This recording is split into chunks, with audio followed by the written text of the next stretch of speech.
Мамлекет башчысы Сооронбай Жээнбеков бүгүн Бишкек шаар мэриясынан өзгөчө абал шартында калктын социалдык жактан аярылуу катмарына жардам көрсөтүү боюнча ишмердиги менен таанышты. Мамлекет башчысы Бишкек Навайкана муниципалдык ишканасына барды.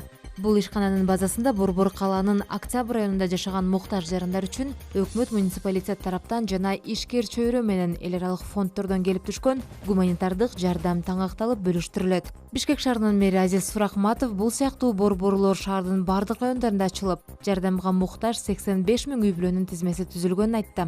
Муниципалитет жардамга муктаж жарандарга колдоо көрсөтүүнүн экинчи этабына киришип жатат. Бүгүнкү күндө Борбор калаанын 42 000ден ашык жардамга муктаж үй бүлө, Бишкек шаарына жакын жашаган Чүй облусунун 2500 үй бүлө азык-түлүк топтому менен камсыз болду.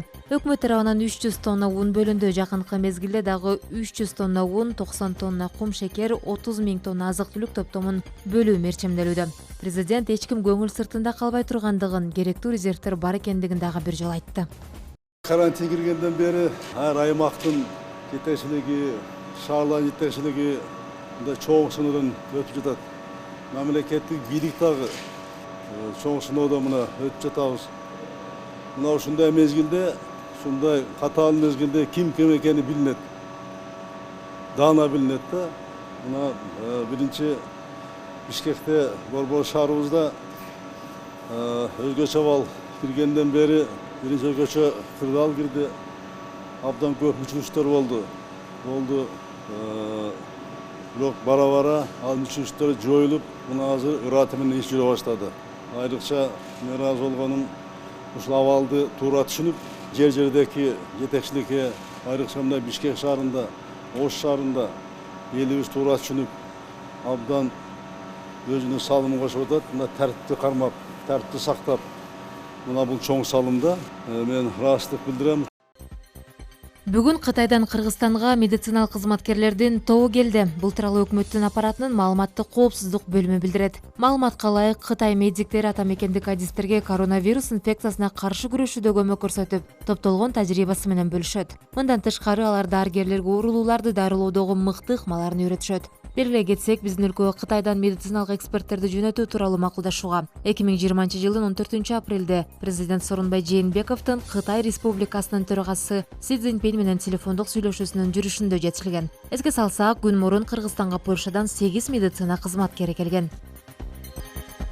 Польшадан келген медиктер республикалык клиникалык инфекциялык ооруканада ишке киришти. Алар коронавирус оорусун дарылоо процессине жардам беришет деп билдирди Саламаттыкты сактоо министринин орун басары Нурболот Үсөнбаев. Анын айтымында Польшанын медициналык адистери 27 апрелге чейин Бишкекте, андан кийин Ош жана Жалал Абад облустарындагы дарыгерлерге жардам көрсөтүшөт.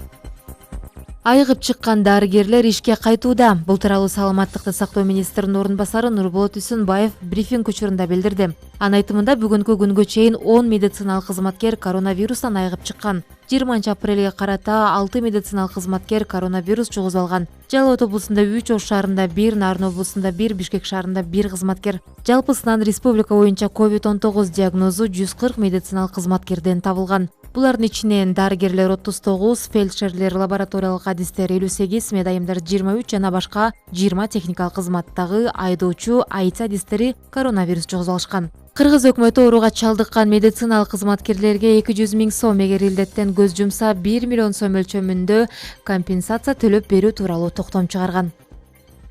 Кыргыз-Кытай чек арасындагы эркеч там өткөрмө бекети 15 апрелден тартып ишин жандантты. Мамлекеттик бажы кызматынын маалыматына караганда, бекет ишке киргенден бери Кытайдан 7 жүк ташуучу машина Кыргызстанга кирген. Алардын ичинен 5 транзит аркылуу Өзбекстанга кетүүчү, 2 Кытайдан гуманитардык жардам алып келе жаткан автоунаалар. Мамлекеттик бажы кызматынан кабарлашкандай, COVID-19 вирусунун жайылышынын алдын алыш үчүн атайын талаптар иштелип чыккан. Ага ылайык айдоочулар Эркечтан бекетине келгенге чейин автоунаадан түшпөйт. Бекетте адистер алардын дене табын өлчөйт жана ошондой эле айдоочулар аңгемелешүүдөн өтүп экспресс-тест тапшырышат. Кыргызстан менен Кытайдын чек арасындагы эркеч там өткөрмө бекетинин иши калыбына келтирүү жана оор жүк ташыган автоунаалардын өтүүсүнө уруксат берүү тууралуу эки тараптын келишими 14 апрелде түзүлгөн. Келишимдин жөө адамдардын жана жеңил автоунаалардын өтүшүн чектөөгө тиешеси жок. Ал эми Кыргыз-Кытай чек арасындагы дагы бир Торугарт бекетин ачуу эпидемиологиялык абалга жараша чечилери кабарланган. Кыргыз Кыргызстан менен Кытайдын чек арасындагы Торугарт жана Эркеч там өткөрмө бекеттери чыгыш жылнамасы боюнча жаңы жылды белгилөө үчүн 24 январда жабылган. Кыргыз өкмөтү коронавирус пандемиясына байланыштуу 2 февралда бул убакытты дагы узартып, Кытай менен болгон аба каттамдарын толук токтоткон. Кыргыз өкмөтү март айынын аягында чек арадагы Эркеч там өткөрмө бекетин ачуу жөнүндө сунуш менен Кытайдын бийлигине кайрылган.